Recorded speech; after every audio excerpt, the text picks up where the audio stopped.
Hi everyone, I'm back for another episode of Let's Talk About It. Today I'm here with Bri Scott, a senior at Georgetown women's basketball. Bri, I'm so excited to have you on the podcast. You've been so vocal about your mental health. You are a psychology major at Georgetown.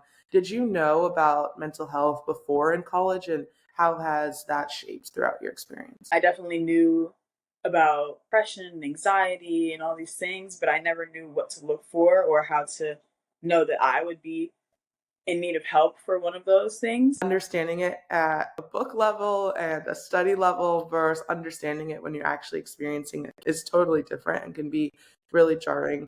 Tell us a little bit about how your mental health has shifted throughout college and what your journey has been as an athlete. Yeah, so my freshman year was one of the hardest years for my mental health. Basketball in college was a huge adjustment, especially coming out after COVID, after being isolated for so long and then having to come into a new environment.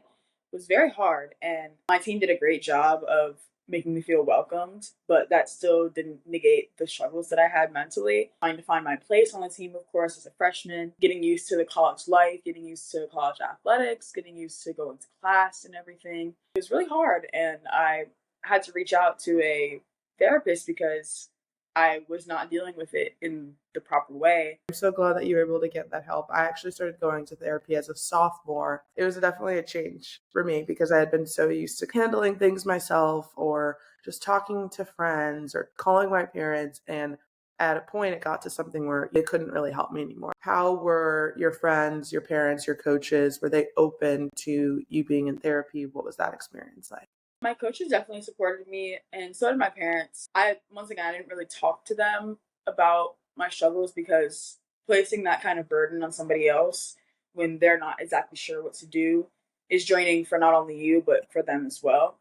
So reaching out to a professional, I felt was the best thing to do because I didn't want to hear my mom or my dad telling them what I was thinking or anything like that. So going to a professional was so important for me.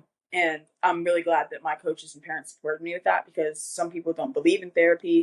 Yeah, I think even watching this episode right now, there's probably some people who are like, I don't need therapy. They're a little soft or whatever it is. And we know that that's not true. I think it's really important to emphasize that it's okay to not be okay.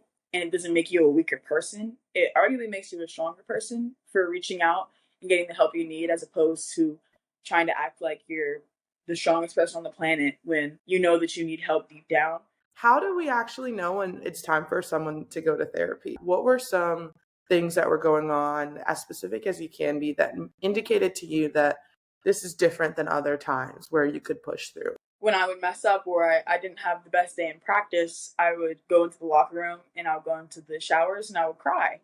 And I never did that in high school or AAU. Of course I cried, but it wasn't like it just felt so much more draining. I felt isolated. I didn't want to talk to anybody about it. When you have these things that you try to start hiding from other people, if there's something that's outside of your routine and it's affecting other aspects of your life or affecting basketball itself even or any other sport that you play, you should definitely reach out before it gets to the point where it's like you can't fathom even playing the sport anymore because it's definitely almost gotten to that point for me.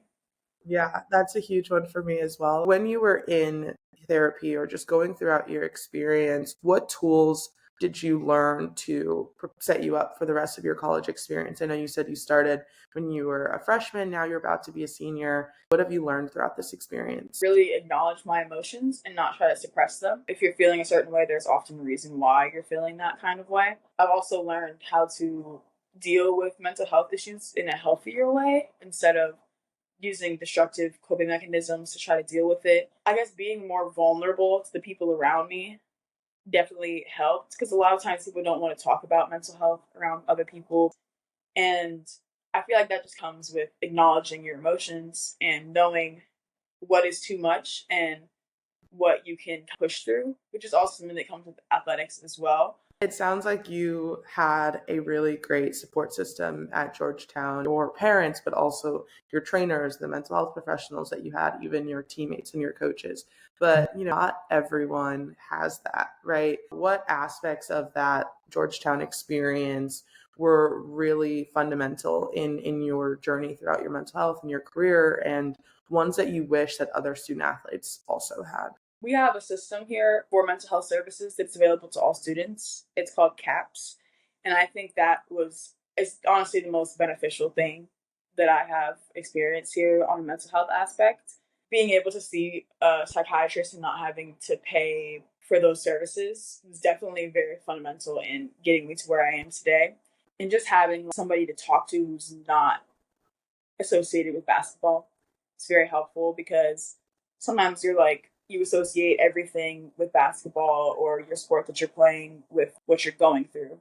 If there's any admin out there watching or SAC presidents who have one thing that they need to recommend to their schools to go and help their athletes, I really do think it is that mental health, like professional help. Thank you for coming on the show today, Brianna. I loved talking with you and thank you for your vulnerability. I know that this has helped so many people. If you guys want to learn more, ask questions, look at Bri's Instagram. I'll tag her here in the episode. And if not, I'll see you guys next week.